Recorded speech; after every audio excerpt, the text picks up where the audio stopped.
Parlez-nous de votre parcours en tant qu'entraîneur de volley-ball. Alors, j'ai commencé ma carrière d'entraîneur en 1995 après une formation d'éducateur sportif et j'ai passé divers diplômes d'entraîneur. J'ai commencé dans différents clubs et puis au fur et à mesure, je suis rentré à la fédération pour m'occuper d'un centre de formation qui est le pôle espoir de Wattignies pour former les jeunes joueuses des équipes de France. Et puis après, je suis parti en club professionnel, toujours en centre de formation, mais pour former les joueuses professionnelles des clubs. Et depuis 4 ans, je suis entraîneur de l'équipe de France. Pourquoi faites-vous ce métier ? Alors, j'ai toujours été attiré par le sport, donc j'ai commencé le volley très jeune et puis ça m'a passionné, j'ai réussi à jouer à un certain niveau et puis comme joueur de haut niveau, on a tendance à rester dans le milieu du sport et naturellement je suis parti dans la carrière d'entraîneur.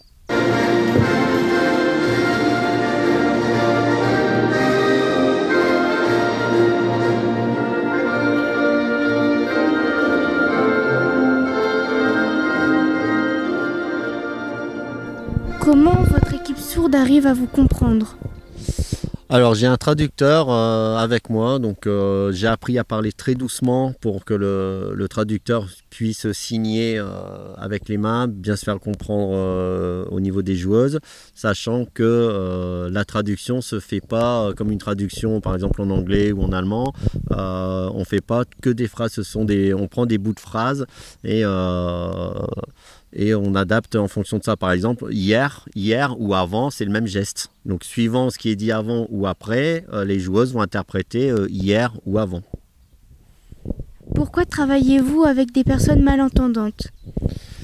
C'est une opportunité que j'ai eue parce que j'avais un collègue entraîneur qui intervenait sur l'équipe de France également. Donc, il m'a fait découvrir ce milieu-là et je voulais apporter toute mon expérience, mon aide pour ces joueuses qui n'ont pas une vie facile forcément dans leur quotidien, parce que quand on se déplace par exemple en train, quand il faut demander, il y en a qui ne parlent pas, elles sont vraiment ce qu'on appelle sourdes profondes, donc elles peuvent vraiment pas entendre même avec les appareils, donc c'est pas évident au quotidien. Donc voilà, je voulais apporter, on va dire, du bien-être dans un sport qu'elle aime. Qu'elle joue d'une manière différente que les autres joueuses. Alors oui, elles jouent d'une manière différente parce qu'elles ont forcément, comme elles n'entendent pas, tout se fait autrement par un système de ressenti sur les vibrations par rapport à ce qui se passe au niveau du sol. Et elles ont une vision périphérique beaucoup plus importante que nous, qu'elles ont développée naturellement. Voilà, il n'y a pas de bruit, ça ne parle pas. Ouais, il faut être très très patient quand on est entraîneur d'une équipe de France sourde ou d'une équipe sourde ou un sport sourd tout simplement. Qu'est-ce que ça vous apporte d'être l'entraîneur d'une équipe de malentendants ?